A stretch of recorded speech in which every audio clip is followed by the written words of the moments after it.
If you built a zoo with no lines of separation between the penguins and the lions and the giraffes, and you just expected like, yeah, but it's a zoo, guys. Isn't that what we want? We want to see the animals like all together. Not quite.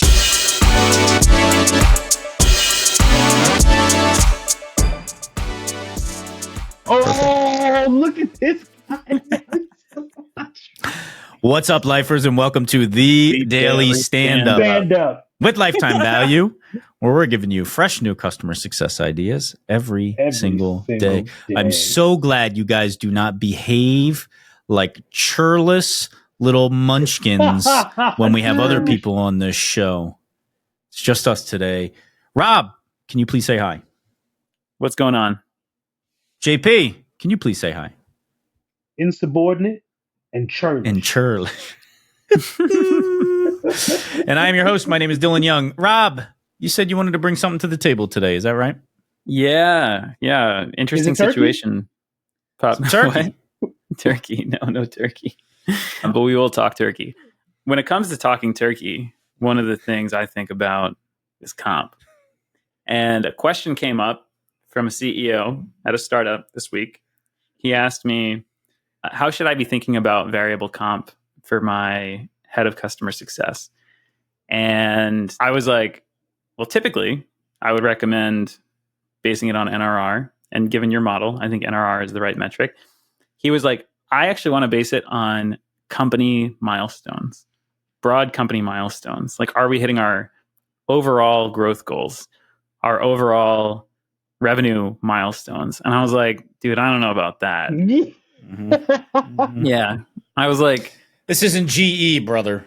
Like, yeah, exactly. He was thinking of it more as, quarterly bonus or something based on company milestones.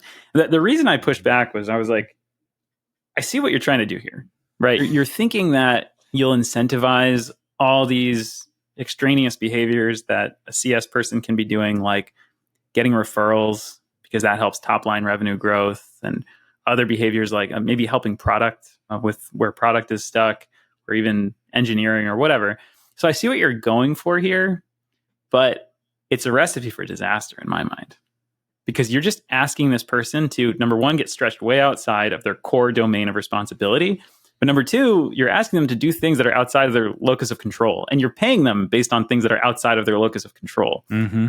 Right? And could you imagine if sales was comped on like total company revenue sprints goals completed? Like, yeah, well, I mean, they are responsible for total revenue goals for the most part, though. If I'm saying anything that impacts revenue, aka retention, right? Sales would be coming up in your grill being like, why is this customer churning? And you're like, please leave me alone. Let me cook. So you look at it from the negative side, but the CEO is often saying it as, it'll just make us a tighter team. Yep. We'll all just work a lot better together. If you built a zoo with no lines of separation between the penguins and the lions and the giraffes, and you just expected, yeah, but it's a zoo, guys. Like, isn't that what we want? We want to see the animals like all together. Not quite. Keep going, Rob. I'm sorry, I interrupted. Someone's going to be having penguin for lunch. Yeah, where the turkeys at? No, so that's where I'm at. I do want to play the devil's advocate and try to play the role of that CEO and say, all right, cool. Let's optimize for whatever makes the company perform best. But before I do that, I want to hear your thoughts. JP, what you got? Go ahead, JP. So a few things come to my mind when the topic of variable comp comes up. I'm going to stay away, I think, from the leadership aspect, since I can't speak to it. But I will say, I know we've thought about this with job descriptions and how you can figure out what kind of CS role you may have based on maybe how much variable comp you had and maybe some of the language and stuff like that. My idea, if I could have the perfect idea of like variable comp, it would be that the base comp is enough for me to be satisfied, right? There's a limit where it's okay, I am happy making this much. And this is for CS, by the way. I know that sales has a very different type of thing. For me, it would be, okay, my base is maybe it's good enough that I said, this is good.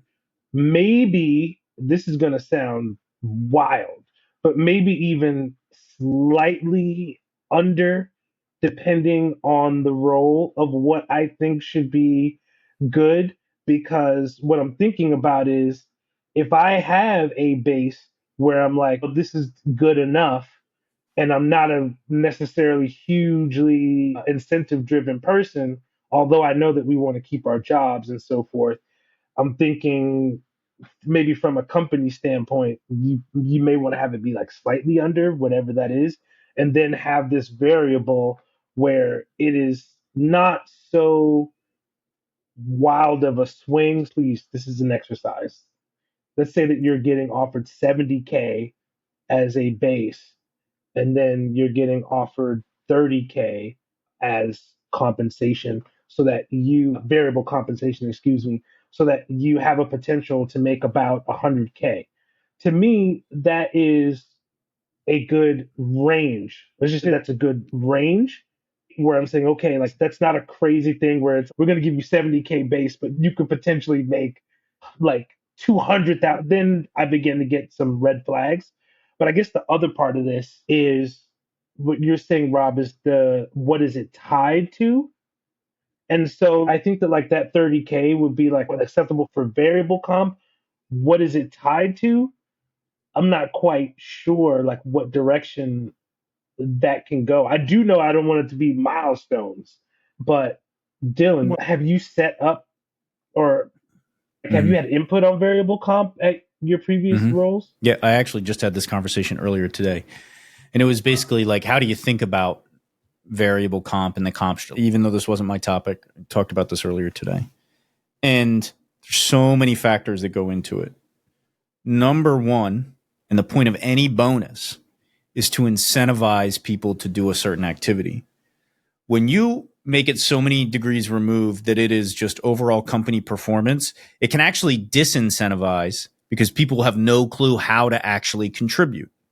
Right. My question is, I don't even really know why you would design it that way, unless in my pessimistic brain, they're trying to create as many degrees of separation so that they can withhold bonus if they feel like it, versus making it very cut and dry. If you get this many CSQLs, you get this much money.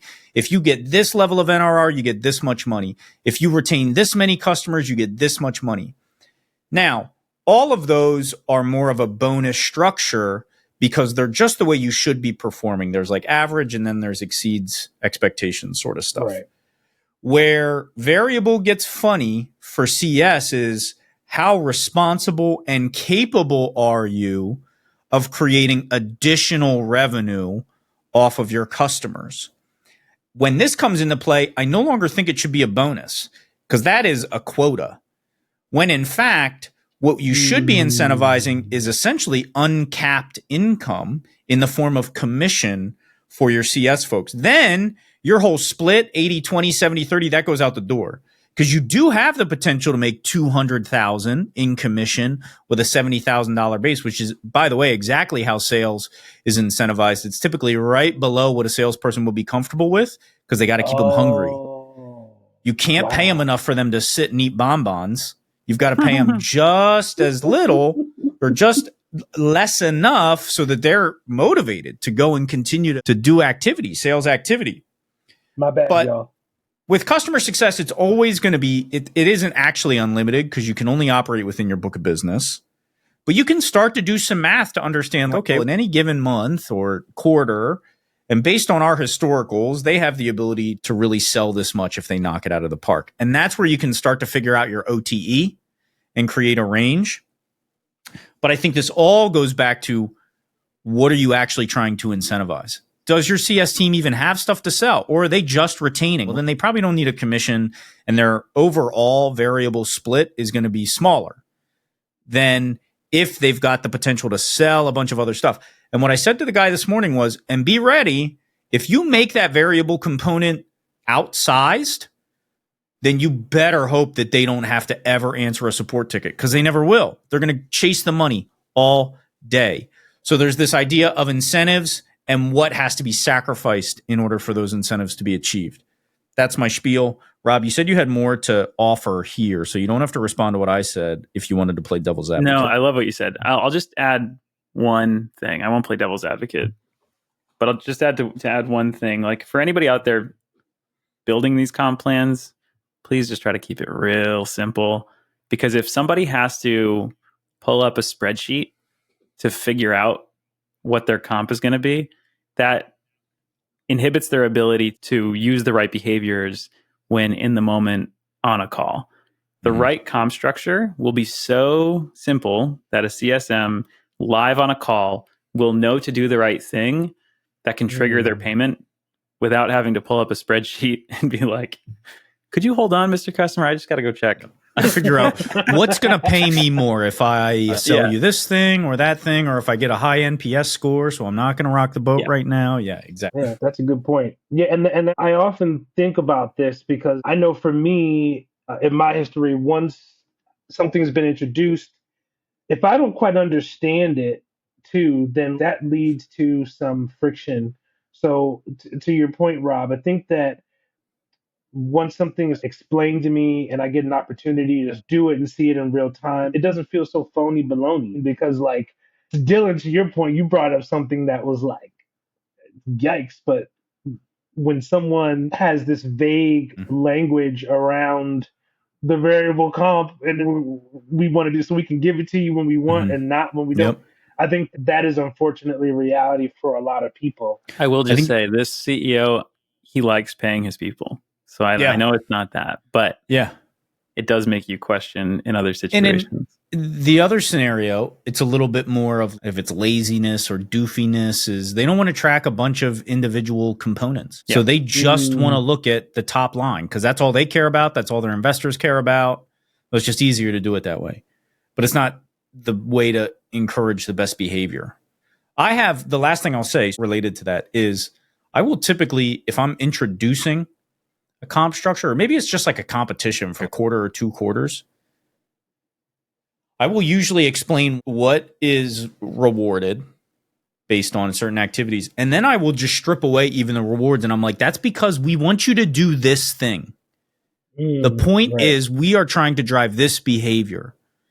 And if you ever think something is getting in the way of that, or you think that this isn't a reasonable ask based on the other responsibilities you have, or so on and so forth, then let's talk about that, because that means this isn't designed properly.